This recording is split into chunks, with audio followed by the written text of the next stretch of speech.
Hello everyone, welcome to Augusta GS academy. आज की class में पिछले क्लास में हम लोग ने देखा था कि फ्लो चार्ट को कैसे यूज़ करना है, डेटा यूज़ कैसे करना है, छोटे क्वेश्चन को कैसे अप्रोच करना है।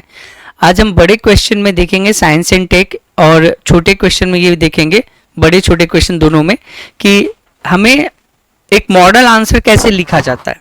अगर मॉडल आंसर हमें लिखना है, और आपको पता है कि मैंने पिछले क्लास में भी बता रखा है कि आपके पास केवल 2 ही पेज होते हैं, और उसमें भी एक पेज पे क्वेश्चन लिखा होता है, तो थोड़ा सा स्पेस और कम हो गया, और हमारे पास बच्चे लगभग 2 पेज, मान के चलिए पूरा पूरी 2 पेज है। तो 2 पेज में हमें क्वेश्चन जो भी पूछा जाए उसके सारी बातों को कैसे लिखा जाए, सारे पॉइंट कवर हो जाए, क्वेश्चन की जो डिमांड है, जो क्वेश्चन हमसे पूछना चाह रहा है, उन सारी बातों को मैं जवाब दे पा रहा हूँ या नहीं दे पा रहा हूँ, ये सारी चीज़ें हमें देखनी पड़ेंगी। तो इन सभी चीज़ों को देखते हुए आज हम एक मॉडल पेपर देखते हैं, और फिर देखते हैं कि निष्कर्ष जो सबसे इंपॉर्टेंट होता है कि आप अपने क्वेश्चन को कैसे खत्म करते हैं, लास्ट में आप निष्कर्ष कैसे लिखते हैं, इन सब बातों पे ध्यान देंगे। दो चार चीजें और बता देता हूं मैं आपको। देखिए, जैसे पिछले क्लास में बताया था, फिर एक बार रिपीट कर देता हूं कि आपको रिवीजन हो जाए, कि अगर हमारे पास अगर छोटा क्वेश्चन लिखने आता है तो हमारे पास बीपीएससी इस तरीके के 2 पेज देगी। ये मार्जिन के अंदर की बात है, बाहर मार्जिन है। मान लीजिए यहाँ पे आपके सवाल लिखे रहेंगे, मान लीजिए क्वेश्चन नंबर 1, यहाँ पे मान लीजिए सवाल लिखा हुआ है, यहाँ पे नंबर भी लिखा रहेगा, 7 नंबर, 8 नंबर, 6 नंबर, डिपेंड करता है। कुछ छोटे क्वेश्चन 3 ही नंबर से आते हैं, 6 नंबर का आ सकता है जो इस बार आया था, 7 नंबर का आ सकता है, और 8 नंबर का आ सकता है। ठीक है, अब हमारे पास ये पेज है और ये पेज है, इस पेज में हमें क्वेश्चन को लिखना है। मैंने आपके पिछले क्लास में बताया था हमारे पास 3 पोर्शन है, इंट्रोडक्शन, बॉडी, कंक्लूजन। परिचय देना है, बॉडी लिखना है, और लास्ट में आपको निष्कर्ष लिखना है कि सवाल को कैसे खत्म किया जाए। तो शॉर्ट क्वेश्चन में मैंने बता रखा था, फिर एक बार बता देता हूँ। शॉर्ट क्वेश्चन में इंट्रोडक्शन 1 नंबर का होता है, कंक्लूजन 1 नंबर का होता है, और बाकी जो बॉडी पार्ट है वो 5 नंबर का हो सकता है, 6 नंबर का भी हो सकता है, डिपेंड करता है सवाल कितने नंबर का आता है। तो आप इस बात को हमेशा ध्यान रखेंगे कि जो इंट्रोडक्शन यहाँ से अगर हम स्टार्ट करते हैं, इंट्रोडक्शन स्टार्ट करते हैं, तो अब बहुत ज्यादा लाइन लिखने की जरूरत नहीं है, 2-3 लाइन इज ए इनफ। 3 बहुत ज्यादा हो गया, 2 लाइन में ही आप बातों को क्या करें, खत्म करें। फिर लाइन यहाँ पे अगर खत्म होती है, चलिए यहाँ पे मान लीजिए खत्म होती है, यहाँ पे आपने फुल स्टॉप दे दिया, ठीक है, तो यहाँ से पैराग्राफ चेंज करके यहाँ पर क्या हो जाएगा, मैं थोड़ा सा इसको और कर देता हूँ, यहाँ से लाइन चेंज करने, यहाँ से पैराग्राफ चेंज करके क्वेश्चन का जो डिमांड है उसको लिखना चालू कीजिए। उसके बाद इसको कोशिश कीजिए पॉइंट वाइज लिखने के लिए, या इसको इस फॉर्मेट में भी लिख सकते हो, बहुत बढ़िया रहता है। बस आपको टू द पॉइंट लिखना है, बहुत ज्यादा लंबा और स्ट्रेट करके उसको खींच के लंबा एक्सप्लेन करने की आवश्यकता नहीं है। फिर इसके सेकेंड पार्ट को आप यहाँ पे किसी फ्लो चार्ट या डायग्राम से बता सकते हो। फॉर एग्जाम्पल आपने ऐसा कोई डायग्राम यूज कर लिया,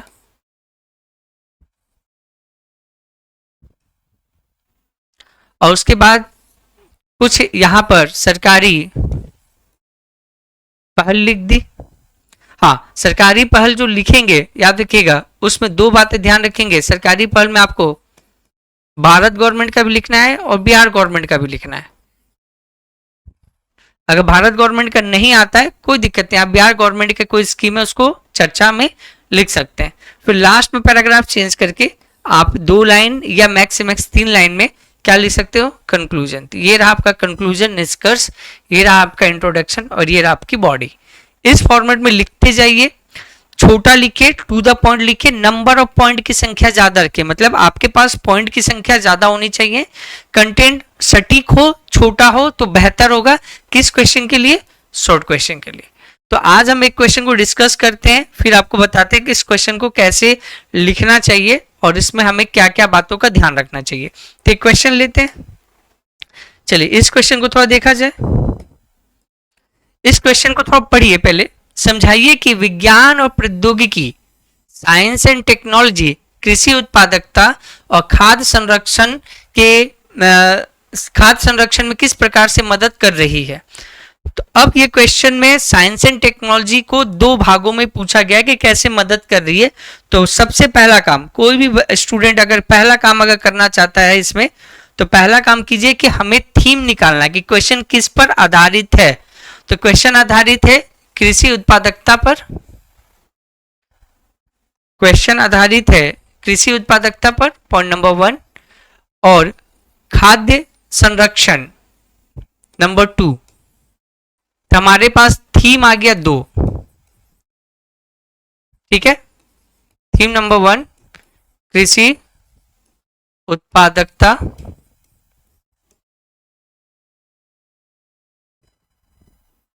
कृषि उत्पादकता। नंबर 2 है हमारे पास है दूसरा खाद्य संरक्षण। अब इन दोनों ही पार्ट को हमें जोड़ना है इसमें कि इसमें साइंस एंड टेक, विज्ञान एवं प्रौद्योगिकी की क्या भूमिका है। तो हमारे पास जो क्वेश्चन आ रहा है, इस क्वेश्चन में यही चीजें पूछी जा रही है, कृषि उत्पादकता और खाद्य संरक्षण में साइंस एंड टेक की भूमिका बताइए। तो हमारे पास बॉडी का थीम आ गया। अब आपको कुछ भी लिखना है इस क्वेश्चन के आंसर को कैसे भी लिखना है, कुछ भी लिखना चाहते हो, फोकस ये रखेगा कि आपका थीम इसी से कनेक्ट हो।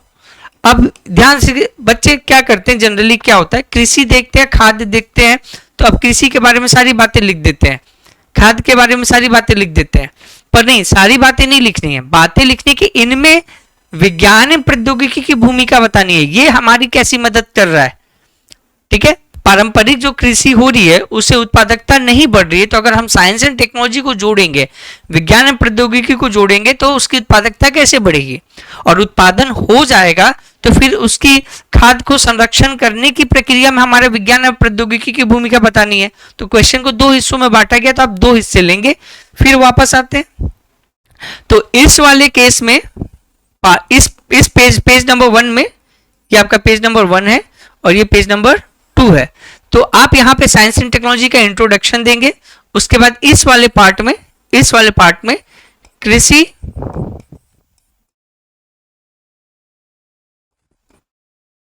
कृषि उत्पादकता में साइंस एंड टेक्नोलॉजी, ये इंग्लिश वर्ड मत लिखिएगा, कृषि उत्पादकता में विज्ञान एवं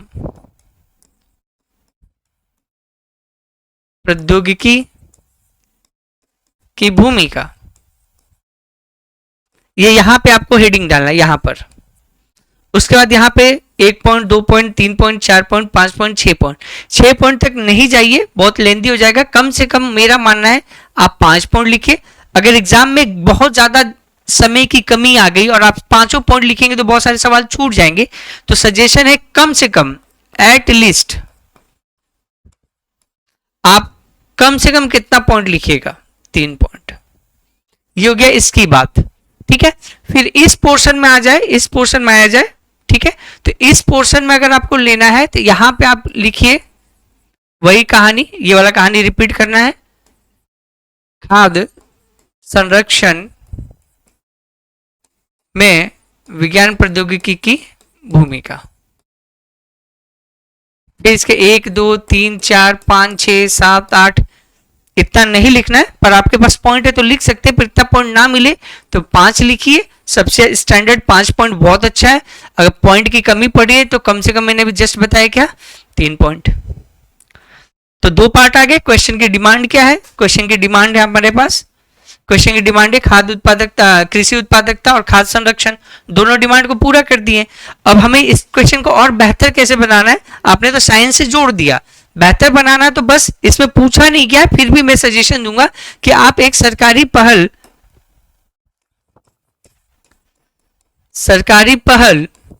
अगर केंद्र सरकार की आपको नहीं मिल रही है तो कम से कम बिहार सरकार की कोई सरकारी पहल आप इसमें लिख देंगे। लिखने के बाद फिर वही है कॉन्सेप्ट, लिखने के बाद आप यहां पे आइएगा और यहां पे आपको लिखना होगा निष्कर्ष। निष्कर्ष मैंने बोला था मैक्स 2 से 3 लाइन। ये आपका क्वेश्चन क्या हो जाएगा। ऐसे अगर आप लिखते हैं तो ये मान के चलिए 7 में से 4 नंबर बहुत टफ मार्किंग हुई, बहुत ही नंबर कम दिया गया, तो भी 3.5 नंबर से कम नहीं आएगा आपको। पर अगर आप बिना फॉर्मेटिंग के बस कुछ भी पूछा गया लिखते जा रहे तो हौच पौच हो जाएगा, स्कोर अच्छा नहीं हो पाएगा। तो आइए देखते हैं मॉडल आंसर कैसे होता है और हम इसको कैसे लिखे। पहले तो इंट्रोडक्शन देख लिया जाए। इंट्रोडक्शन में इस बात को ध्यान रखना है कि इंट्रोडक्शन में जो मेरा थीम है, जो मेरे क्वेश्चन का थीम है, इस बात जो मेरे क्वेश्चन का थीम है वो मेरे इंट्रोडक्शन में आ जाना चाहिए। 2 लाइन में आ जाए तो अच्छी बात है, नहीं तो 3 लाइन तक चलनी चाहिए। जैसे देखे जाए विज्ञान प्रौद्योगिकी कृषि उत्पादकता, देखिए थीम आया, और खाद्य संरक्षण दोनों में महत्वपूर्ण भूमिका निभा रही है। ये तरीके किसान को अधिक फसल उगाने में मदद करता है और सुनिश्चित करते हैं कि भोजन लंबे समय तक ताजा सुरक्षित रहे, जिससे खाद्य बर्बादी कम हो। तो हमने इस पूरे इंट्रोडक्शन में थीम को रखा है ये बताने के लिए कि हमारा जो स्टार्टिंग है वो क्वेश्चन के थीम पे ही निर्धारित है। हम खाली कृषि देख के कृषि पे लिखना चालू नहीं करना है आपको, पहली बात तो ये, ठीक है। अब हमारे पास आते हैं 2 पार्ट। पार्ट नंबर 1 ये है, पार्ट नंबर 2 ये है। तो हम पार्ट वाइज तोड़ेंगे, अभी थोड़ा देर पहले बताया पार्ट वाइज तोड़ेंगे, एक पेज में ये पार्ट लिखेंगे। देखिए कृषि उत्पादकता में विज्ञान प्रौद्योगिकी की भूमिका, तो आपको बहुत सारे पॉइंट्स लिखने हैं। यहाँ पे इन पॉइंटों को बहुत ज्यादा पैराग्राफ में भर भर के नहीं लिखना, बस आपको ये बताना है कि इतने सारे पॉइंट्स होते हैं। मतलब आप अपने डायमेंशन को, आप अपने आंसर को बहुत सारी दिशाओं में बांट दीजिए। छोटा ही लिखे पर बहुत सारी दिशाओं में लिखिएगा तो उसको ये पता चल जाएगा कि ये सारे फैक्टर होते हैं। क्योंकि कॉपी चेक करने वाले को भी पता है कि 2 पेज में बच्चा लिखना चाहे तो बहुत ज्यादा नहीं लिख सकता, तो लिखना कम है और पॉइंट्स ज्यादा बताने हैं, इस बात पे फोकस रखिएगा। पहला, उच्च उपज वाली फसलें, हाई यील्ड क्रॉप वैरायटी पता है। अब देखो यहाँ पे सब ये तो लिख देंगे, गेहूं चावल की उन्नत किस्म आती है। यहाँ पे देखिए सबसे इंपॉर्टेंट क्या है, ये जो उदाहरण दिया जाएगा ये उदाहरण आपके नंबर बढ़ाएगा।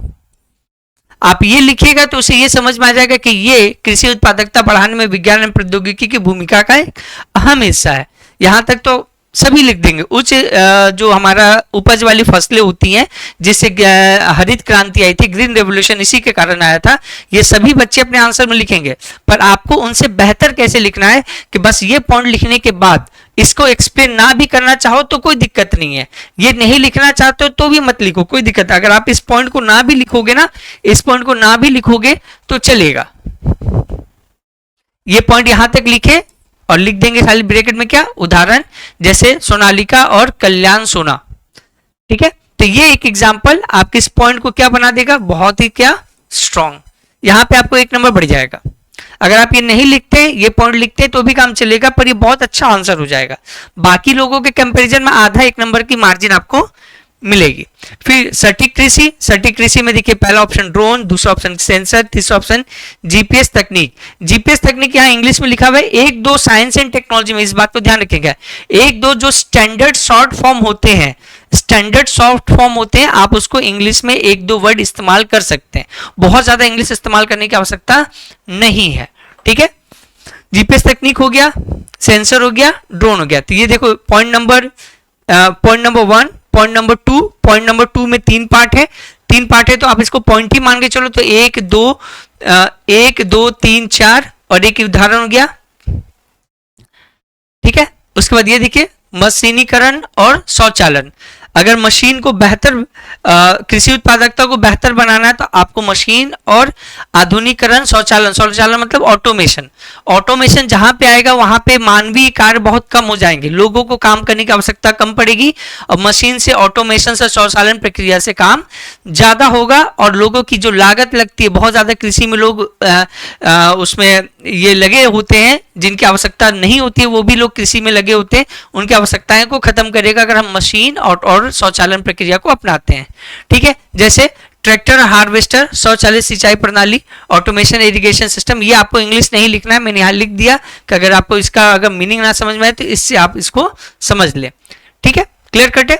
और क्या लिया जाता है, डिजिटल प्लेटफॉर्म और डेटा एनालिटिक। डिजिटल प्लेटफॉर्म क्यों चाहिए, तो अगर हम कृषि उत्पादन की बात करें तो कृषि उत्पादन को बेचना भी पड़ता है और कृषि उत्पादन को बेचेंगे तो पैसा आएगा तो कृषि उत्पादकता में जो विज्ञान और प्रौद्योगिकी की भूमिका है उसमें इन्वेस्टमेंट और उसमें लागत को लगाने के लिए हमारे पास आमदनी आएगी। तो अगर हम इसको भी डिजिटल प्लेटफॉर्म को भी साइंस एंड टेक्नोलॉजी को माने तो इसका भी इस्तेमाल हम लोग अपने कृषि उत्पादकता बढ़ाने में कर सकते हैं। जैसे और क्या है कि कृषि संबंधी जो मौसम जानकारी है, मौसम जानकारी अंदाजे से ना लगाकर उसकी सटीक जानकारी अगर हमें पता रहे तो मौसम के हिसाब से खेती करेंगे तो हमारी उत्पादकता में वृद्धि होगी। तो इसलिए हमें मौसम पूर्व अनुमान ऐप चाहिए और हमें डिजिटल जो बताया था डिजिटल प्लेटफॉर्म चाहिए, तो ई नेम चाहिए। तो ई नेम एक डिजिटल प्लेटफॉर्म है जो एग्रीकल्चर प्रोडक्ट के लिए है और हमारे पास मौसम पूर्वानुमान ऐप है जिससे मौसम के आने वाली जानकारी हमें बहुत पहले हो जाती है, उसके हिसाब से हम कृषि की उत्पादकता को बढ़ा सकते हैं। तो ये पॉइंट अगर हम देखा जाए तो देखो ध्यान से 1 point, 2 point, 3 point, 4 point, 5, 6, 7, 8 point. तो मैंने 8 पॉइंट आपको चर्चा किया, पर आपको एग्जाम में 8 के 8 याद ना रहे तो आप 5 पॉइंट लिखकर इस बात को खत्म कर सकते हैं। यह है क्वेश्चन का 1 पार्ट जिसमें हम लोग कृषि उत्पादकता में विज्ञान एवं प्रौद्योगिकी की भूमिका की चर्चा कर रहे हैं। अब हम पेज नंबर 2 पे जाएं, अब इस पॉइंट पे देखें। अगर हम अब ये वाला पॉइंट हो गया जिसमें 5-6 पॉइंट लिखने थे, मैंने 8 बताया, आप 5 भी लिख सकते हैं। हाँ, पॉइंट के साथ साथ क्या लिखना बहुत जरूरी है, वो जरूरी है उदाहरण। आप जितना उदाहरण लिखेंगे आपके आंसर उतना ही सॉलिड होगा और आपके आंसर के नंबर क्या होंगे, बढ़ेंगे। अब हमें खाद्य संरक्षण में अब ये देखना है कि खाद्य संरक्षण में हमें विज्ञान प्रौद्योगिकी की क्या भूमिका है। तो देखिए विज्ञान प्रौद्योगिकी की भूमिका देखा जाए खाद्य संरक्षण में तो एक उन्नत प्रसंस्करण तकनीक इस्तेमाल कर सकते हैं, उच्च दाब प्रसंस्करण तकनीक इस्तेमाल कर सकते हैं, संशोधित वायुमंडलीय पैकेजिंग यूज कर सकते हैं, नैनो तकनीक यूज कर सकते हैं। अब देखो नैनो तकनीक में अब यहाँ नैनो सेंसर का इस्तेमाल किया जा सकता है। नैनो सेंसर से आप क्या क्या ले सकते हैं, जब हम खाद्य प्रसंस्करण करते हैं, फूड प्रोसेसिंग करते हैं तो हमें उसे स्टोर करके भी रखना पड़ता है लंबे समय के लिए। तो स्टोर करके रखना पड़ता है तो हमें ये ध्यान रखना पड़ता है कि समय के साथ वो खराब ना हो। तो वातावरण की जलवायु, वातावरण कैसा है, दाब कितना है, नमी कितनी है, आर्द्रता कितनी है, हवा या जहाँ रखें उसका तापमान कैसा है, वो सब्जियां या फल जो भी है उसके लिए अनुकूल है या नहीं है, इस चीज की जानकारी लेने के लिए हमें सेंसर से ताप, दाब, ठीक है, नमी इन सब को अगर हम नैनो सेंसर से जानकारी ले ले तो हमें खाद्य प्रसंस्करण प्रक्रिया में क्या आएगी, मदद आएगी। उसके बाद नियंत्रित वातावरण भंडारण, जैसे कोल्ड स्टोरेज होता है, कोल्ड स्टोरेज का इस्तेमाल करें तो हम अच्छे से इसको स्टोर कर सकते हैं। तो खाद्य संरक्षण में अगर हम फलों को उत्पादन के बाद बेच नहीं सकते, सब्जियों को तुरंत मार्केट में बेच नहीं सकते और उसे लंबे समय तक अपने पास रखना हो तो उसको खराब होने से बचाने के लिए उसके जीवन काल में वृद्धि लाने के लिए हम विज्ञान प्रौद्योगिकी की क्या कर सकते हैं, भूमिका का इस्तेमाल कर सकते हैं। तो इसमें पॉइंट कितने हो गए, 1 पॉइंट हो गया, 2 पॉइंट हो गया, 3 पॉइंट हो गया, 4 पॉइंट हो गया, 5 पॉइंट हो गया। 5 पॉइंट में 1 उदाहरण और 2 उदाहरण हो गए। इस तरह से हम 5 पॉइंट इसमें, 5 पॉइंट उसमें लिखेंगे, 1-2 एग्जाम्पल देंगे। तो इस तरीके से अगर हम लिखते हैं तो ध्यान रखिएगा ये वाला पोर्शन और ये वाला पोर्शन, दोनों पोर्शन क्या हो जाएंगे, कवर हो जाएंगे। और लास्ट में आपको एक निष्कर्ष लिखना है। निष्कर्ष क्या लिखना है, निष्कर्ष आपको 2 लाइन में अगर लिखना चाहते हो तो आप इस तरह से, मेरा एक निष्कर्ष है मैं बता देता हूं, आप अपने हिसाब से भी निष्कर्ष लिख सकते हो। ठीक है, जैसे लिख सकते हो कि भारत एक कृषि प्रधान देश है और कृषि पर बहुत आधे से अधिक जनसंख्या कृषि पर निर्धारित है। ठीक है, विज्ञान और प्रौद्योगिकी की मदद से हम कृषि की उत्पादकता, संरक्षण और खाद्य संरक्षण को बढ़ावा देकर बिहार या भारत, दोनों में से जो व्यक्ति आप गवर्नमेंट के में, बिहार या भारत दोनों में से किसी का भी एक नाम लिख सकते हो या दोनों लिख सकते हो, कोई दिक्कत वाली बात नहीं है। आर्थिक स्थिति को मजबूत किया जा सकता है, एक ये है। दूसरा ये लिख सकते हो कि साइंस एंड विज्ञान प्रौद्योगिकी की मदद से कृषि उत्पादकता और खाद्य संरक्षण को बढ़ावा दिया जा सकता है, जिससे किसानों की आय में आय की बढ़ोतरी होगी और हम कृषि प्रधान देश में कृषि से जुड़े हुए लोगों के इनकम को अगर बढ़ावा देंगे तो उस बढ़ावे से क्या होगा, हमारे देश की ग्रोथ या देश की जीडीपी में भी इजाफा होगा, एक ये लिख सकते हो। तीसरा, विज्ञान प्रौद्योगिकी की मदद से कृषि उत्पादकता और खाद्य संरक्षण प्रक्रिया में बदलाव लाया जा सकता है और आज के समय में हम पारंपरिक कृषि से आधुनिक कृषि में जाने के लिए विज्ञान प्रौद्योगिकी की भूमिका का इस्तेमाल कर सकते हैं। तो पारंपरिक कृषि से आधुनिक कृषि की ओर अगर बढ़ना है तो आप विज्ञान प्रौद्योगिकी की मदद ले सकते हैं। तो निष्कर्ष हमेशा ध्यान रखिएगा कि जो आपका टॉपिक का थीम है उसी से जुड़ता रहे, आप कहीं दूसरी दिशा में ना चले जाए। तो इस तरह से आप एक मॉडल आंसर लिखिएगा तो आपका आंसर बन सकता है। ये क्वेश्चन आएगा 7 नंबर का, और जिस फॉर्मेट में मैंने बता रखा उस फॉर्मेट के हिसाब से आपको 4 या 4.5 से अधिक नंबर, 5 नंबर तक भी छोटे क्वेश्चन में मिलते हैं। डिपेंड करता है सवाल जो पूछा जा रहा है, आप उतना ही लिखे, उसके बाहर आंसर को ना ले जाए। और आपके पास पेज स्पेस की सीमा होती है, पेज ज्यादा नहीं होता, तो आप बहुत बड़े बड़े अक्षरों को, बड़े बड़े लाइंस को लिख कर भी अपने क्वेश्चन को बताने से बचिएगा, क्योंकि वो एक बहुत अच्छा स्कोर नहीं देगा। तो हमारे क्वेश्चन में जो 2 पार्ट था, 2 पार्ट में ध्यान रखेंगे। अगर हमारे क्वेश्चन में देखा जाए, इसको एक बार मैं रब कर देता हूं, फिर बताता हूं दोबारा से।